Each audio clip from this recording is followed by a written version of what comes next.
Hi, this is Katie Stocks with Happy Hearted Watercolor, and I'm back to share part 2 with you about with waves at the ocean. And our goals are to create a sky showing clouds. Our goals are to show waves and how to show water, sand underwater, and how to show that nice translucent color underneath the wave. Okay, so our next step is going to be to take and do our sand here. As in the first part 1, I showed you the sky and some technique cards that I think would be helpful for you to make so that when you get to these points and you're working kind of quickly, you have to kind of work quickly on this, and when you're confident and you know what you're doing and you've done it at least once, so you don't have to practice it just once. You could do a bunch of little cards. I'm going to put a sand color here. Eventually we're going to use a toothbrush, and like when you and your siblings or friends had a little fun splatter party, you take a toothbrush and put some paint on this, and the kind of paint you'd need is just a variety of colors, dark, light, and splatter onto here when you're done. And it'll look, see if I can find one right here real quickly, maybe a little bit like this. I can't find one right now. This is a little bit like what I'm talking about. So it looks like sand here. Okay, so now this is still a little bit wet, and I'm taking my taking the Prussian blue that I've been working with, same color. I like to keep my paintings to just a few colors, because when I do that, I'm erasing this line. I just wanted it as a kind of guide as to where I was started. And when you put paint over the top of pencil, it stays there. Just be careful not to erase wet paper. Okay, so now what I'm going to do is just take and go along the edge of the sand and touch in some places regularly, not regularly. So I've got one here, a place where there's foam an inch apart, but I'm going to go another little bit because I don't want it to look like it's a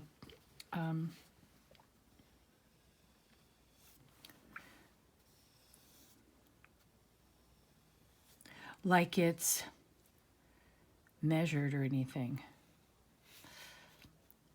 Okay, and so what you see here is you see some of the yellow ochre pulling into underneath the water, and some of the water sneaking out into the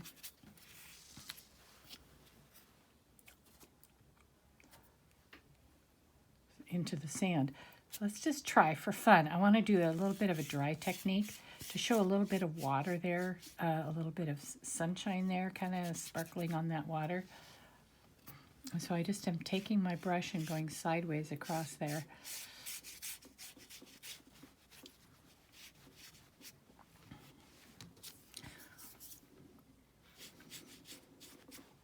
Okay, now the next step, I need to take and put, now I'm going to put the sand underneath the water there.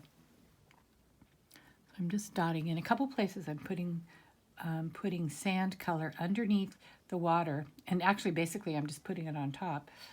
Don't put it everywhere, because then it looks like, again, it's a contrived thing, and you want this to look you want it to look natural. You don't want to look fairly natural. You want it to look natural.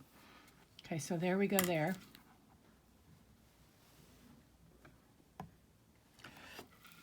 Now we're going to take, and I've got this line here kind of smoothed out so that it's not going to create a hard line, because I want to eventually make my my under the wave right here. So to do this next spot, this is where we are doing this technique that we just learned, where we're going to start here at the horizon and fairly lightly, because the atmosphere is keeping the colors from shining completely out. And it's almost going to fade into the sky, which is totally great to do, to fade into the sky, or not.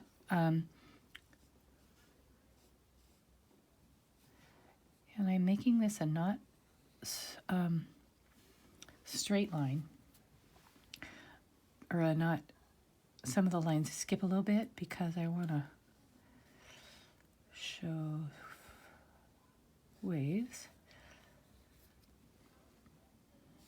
And with each time I go into this, need more water, I'm bringing my brush from the paint palette pan, and it's a little bit too much.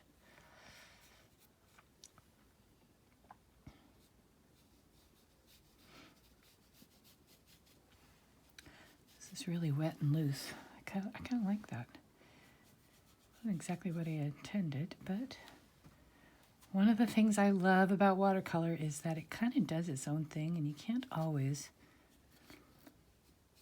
tell it what to do because it wants to do what it wants to do. And along here, I'm just going to bring it down like that so I know where I'm going. Along here, that's where the wave is starting to roll up.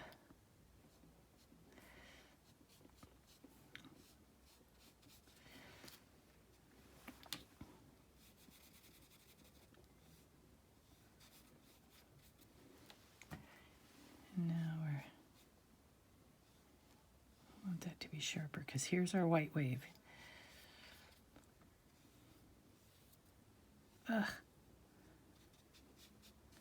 Wasn't getting I was looking to make my white cap there, and it didn't work very well. Okay, so now I'm going to take this blue or this green and yellow that I've already prepared, and I'm just going to kind of tuck it underneath here and go over the top of it with some more blue. And here we go.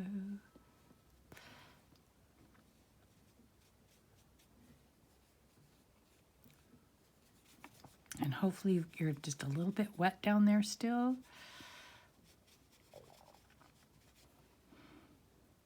And right now I want to get this really dark right here because this is where there's no light coming through that wave.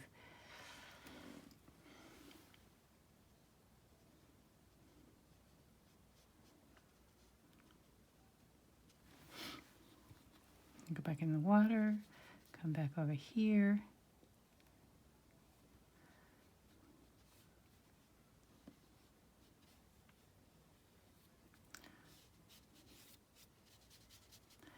I'm going to leave that white right there because it's going to add to our look. And again, we're going to try to smooth this out with more water. And again, we're trying to get kind of a little bit of a glittery look in our water where the sun is coming off of it. Went back into some of my half-strength paint.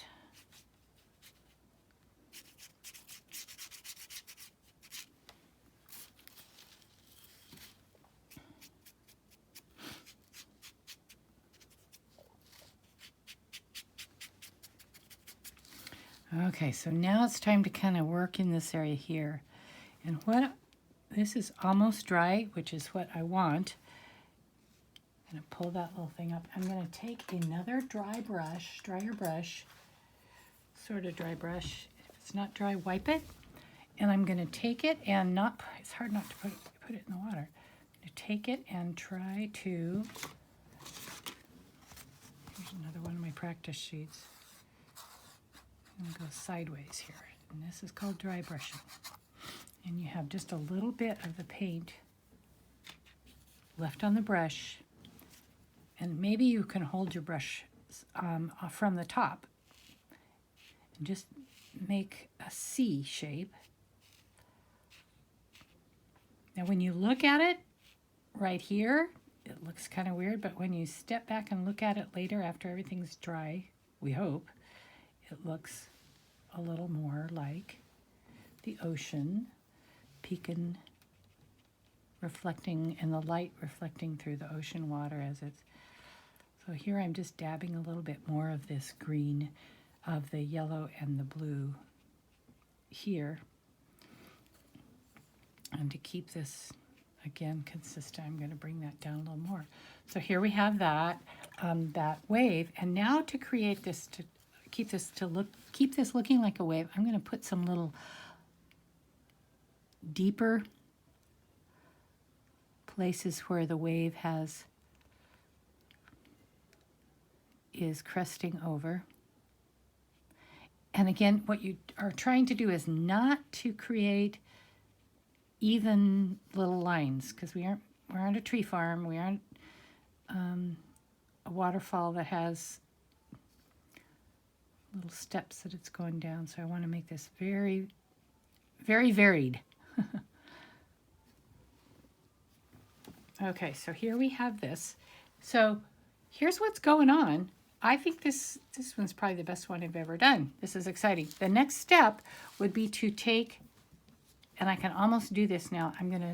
I've prepared some black and brown, and this green, the same green, even though it looks really very different.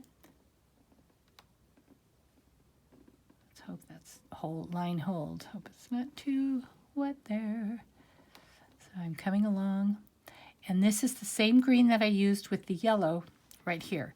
And you want to do that so that you create a unity of color. That's one of the things in composition that helps your painting look like it's working together, and it's not and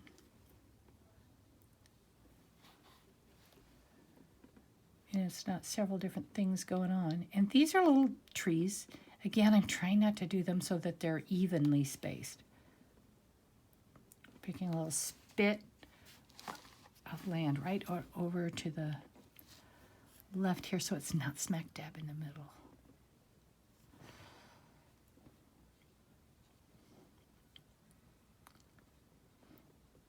Okay, these are bushes.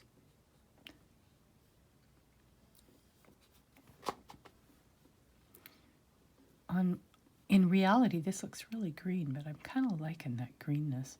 But what I made was a color, it was a combination of brown and black, and then I put the green in. And I put a lot of green in, I guess. But black has a lot of green too, so anyway, there you go.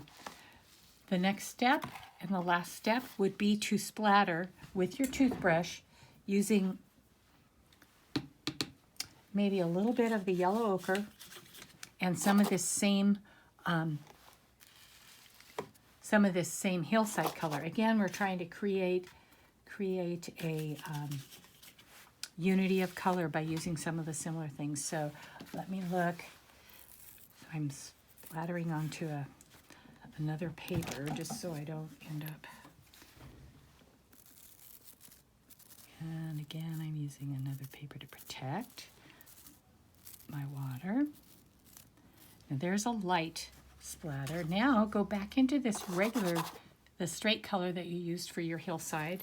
And again, I'm going to practice it. Make sure it was, and it's just a little bit darker. And what you are trying to avoid is getting it here in the water, because I don't think we'll have sand in the water. We'll see if I can blot it out.